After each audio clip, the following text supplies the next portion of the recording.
महात्मा गौतम बुद्ध की कहानियों में से एक स्वास्थ्य, आलस्य, कमजोरी और थकान को दूर करने के महत्व पर आधारित है। इस कहानी के माध्यम से गौतम बुद्ध ने स्वास्थ्य के रहस्यों को उजागर किया और बताया कि कैसे हम अपने शरीर को स्वस्थ रख सकते हैं। यह कहानी अत्यंत प्रेरणादायक है और इसमें महात्मा बुद्ध के उपदेशों का सार है। आइए इस कहानी को विस्तार से जानते हैं। नमस्ते दोस्तों, बुद्धा ब्लेस्ड लिविंग चैनल में आपका फिर से स्वागत है, जहां हम आंतरिक शांति और खुशी का मार्ग तलाशते हैं। यदि आप यहां नए हैं तो हमारे बढ़ते परिवार में शामिल होने के लिए चैनल सब्सक्राइब करें और घंटी बजाना न भूलें। गौतम बुद्ध का जन्म एक राजकुमार के रूप में हुआ था, लेकिन उनका हृदय हमेशा मानवता की सेवा में था। उन्होंने जीवन के विभिन्न पहलुओं को समझने के लिए राजमहल छोड़ दिया और तपस्या, साधना और ध्यान के माध्यम से जीवन के गूढ़ रहस्यों को जाना। उनके उपदेश और कहानियां आज भी लोगों के लिए प्रेरणा स्रोत हैं और उन्हें जीवन में सही मार्ग पर चलने के लिए प्रेरित करती हैं। एक बार गौतम बुद्ध अपने शिष्यों के साथ एक गांव में ठहरे हुए थे। वह गांव बहुत ही सुंदर था, चारों ओर हरियाली थी और वहां के लोग भी अत्यंत सरल और सच्चे थे। लेकिन इस गांव के लोगों में एक समस्या थी। वे सभी आलस्य, कमजोरी और थकान से ग्रस्त थे। गांव के अधिकांश लोग बीमारियों से जूझ रहे थे और उनमें उत्साह की कमी थी। गांव के लोग बुद्ध के आगमन से बहुत प्रसन्न हुए और उन्हें सुनने के लिए एकत्रित हुए। उन्होंने बुद्ध से प्रार्थना की, हे महात्मा, आप हमारे गांव में पधारे हैं। यह हमारा सौभाग्य है। हम सभी अत्यधिक आलसी और कमजोर महसूस कर रहे हैं। हम अपनी दैनिक गतिविधियों को ठीक से नहीं कर पाते और बीमारियां हमें घेरे रहती हैं। कृपया हमें इसका समाधान बताएं। गौतम बुद्ध ने गांववासियों की बातें सुनी और कुछ समय तक मौन रहकर विचार किया। फिर वे बोले, प्रिय वासियों, इस समस्या का समाधान तुम्हारे भीतर ही है। इस दुनिया में ऐसा कुछ भी नहीं है जिसे बदला न जा सके। यदि तुम अपने शरीर को स्वस्थ रखना चाहते हो तो तुम्हें कुछ महत्वपूर्ण बातों का पालन करना होगा। बुद्ध ने कहा, शरीर और मन का संबंध अटूट है। यदि तुम अपने मन को शांत और सकारात्मक रखते हो तो तुम्हारा शरीर भी स्वस्थ रहेगा। मन के विचार और भावनाएं सीधे हमारे शरीर पर प्रभाव डालते हैं। इसलिए पहला कदम है अपने मन को नियंत्रित करना और उसे सकारात्मक विचारों से भरना। बुद्ध ने आगे कहा, आलस्य मनुष्य का सबसे बड़ा शत्रु है। यह शरीर को कमजोर करता है और मन को नकारात्मक विचारों से भर देता है। आलस्य को त्यागो और सक्रिय रहो। शरीर को निरंतर क्रियाशील रखना आवश्यक है। यदि तुम अपने शरीर को निष्क्रिय रखोगे तो यह धीरे धीरे कमजोर हो जाएगा और बीमारियों का घर बन जाएगा। गौतम बुद्ध ने योग और ध्यान के महत्व पर जोर दिया। उन्होंने कहा, योग और ध्यान हमारे शरीर और मन को संतुलित रखते हैं। योग से शरीर को ताकत मिलती है और ध्यान से मन को शांति।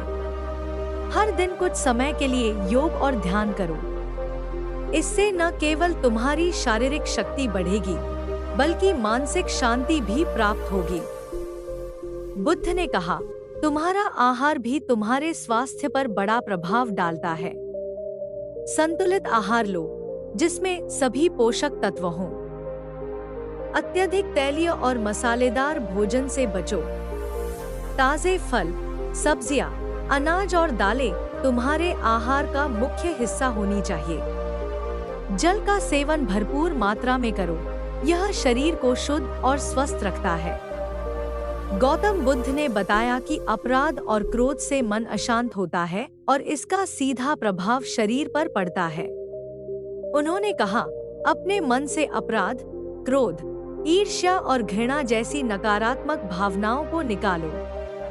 ये भावनाएं तुम्हारे स्वास्थ्य के लिए हानिकारक हैं। प्रेम, करुणा और दया के भावों को अपनाओ। बुद्ध ने कहा, नींद भी स्वास्थ्य के लिए अत्यंत महत्वपूर्ण है। पर्याप्त और गहरी नींद लो नींद से शरीर को पुनः ऊर्जा मिलती है और मन को शांति।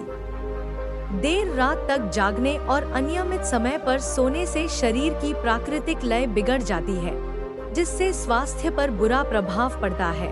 गौतम बुद्ध ने समय के प्रबंधन पर भी जोर दिया।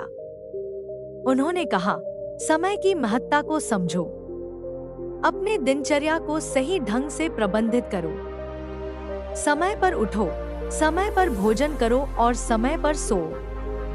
एक नियमित दिनचर्या तुम्हारे शरीर को स्वस्थ रखने में महत्वपूर्ण भूमिका निभाती है।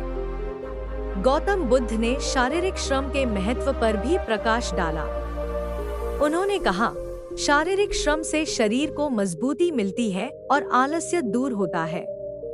नियमित रूप से शारीरिक कार्यों में संलग्न रहो, इससे शरीर सक्रिय रहेगा और विभिन्न बीमारियों से बचा रहेगा। बुद्ध ने कहा, प्राकृतिक वातावरण में समय बिताओ। प्रकृति से जुड़कर हम अपनी आत्मा को शांति और शरीर को ऊर्जा प्रदान कर सकते हैं। ताजगी भरी हवा में सांस लो, हरे भरे पेड़ों के बीच समय बिताओ और प्रकृति की सुंदरता का आनंद लो। इससे तुम्हारा शरीर और मन दोनों स्वस्थ रहेंगे। गौतम बुद्ध ने ध्यान और प्राणायाम के नियमित अभ्यास की सलाह दी। उन्होंने कहा, ध्यान से मन को शांति मिलती है और प्राणायाम से शरीर को ऊर्जा। ये दोनों ही स्वास्थ्य के महत्वपूर्ण स्तंभ हैं। ध्यान और प्राणायाम का अभ्यास हर दिन करो, इससे तुम्हारा शरीर और मन संतुलित रहेंगे और तुम हमेशा ऊर्जा से भरपूर रहोगे। बुद्ध ने कहा, जीवन के प्रति सकारात्मक दृष्टिकोण अपनाओ, नकारात्मक विचारों और भावनाओं से दूर रहो। जीवन की चुनौतियों को साहस और धैर्य के साथ स्वीकारो। सकारात्मक दृष्टिकोण से जीवन में ऊर्जा और उत्साह बना रहता है, जो शरीर को स्वस्थ रखने में मदद करता है। गौतम बुद्ध के उपदेशों को सुनकर गांव के लोगों ने उन्हें अपने जीवन में अपनाना शुरू किया। उन्होंने आलस्य को त्याग दिया, नियमित योग और ध्यान करने लगे, संतुलित आहार लेने लगे और अपने मन को सकारात्मक विचारों से भरने लगे। धीरे धीरे वे अपने शरीर में नई ऊर्जा और उत्साह का अनुभव करने लगे। उनकी कमजोरी और थकान दूर होने लगी और वे स्वस्थ और खुशहाल जीवन जीने लगे। इस प्रकार गौतम बुद्ध ने अपने उपदेशों के माध्यम से गांववासियों को स्वास्थ्य के रहस्यों से अवगत कराया। उन्होंने दिखाया कि कैसे अपने जीवन शैली में छोटे छोटे बदलाव करके हम अपने शरीर को स्वस्थ रख सकते हैं। आलस्य का त्याग, संतुलित आहार, योग और ध्यान, समय का सही प्रबंधन और सकारात्मक दृष्टिकोण, ये सभी स्वास्थ्य के महत्वपूर्ण स्तंभ हैं। इस कहानी से हमें यह सीख मिलती है कि स्वास्थ्य के लिए बाहरी साधनों से अधिक हमारे अंदर के विचार और हमारी जीवन शैली महत्वपूर्ण होती है। यदि हम अपने मन और शरीर को सही दिशा में ले जाते हैं, तो हम न केवल बीमारियों से दूर रह सकते हैं, बल्कि जीवन में सफलता और आनंद भी प्राप्त कर सकते हैं। गौतम बुद्ध के इस संदेश को अपनाकर हम सभी अपने जीवन को स्वस्थ, सुखी और सार्थक बना सकते हैं। स्वास्थ्य ही सच्चा धन है और इसे बनाए रखने के लिए हमें निरंतर प्रयासरत रहना चाहिए। तो दोस्तों, आपको वीडियो कैसा लगा मुझे कमेंट करके जरूर बताएं कि आपको वीडियो कैसा लगा, और अगर आपने चैनल को सब्सक्राइब नहीं किया तो चैनल को जरूर सब्सक्राइब करें। धन्यवाद। नमो बुद्धाय।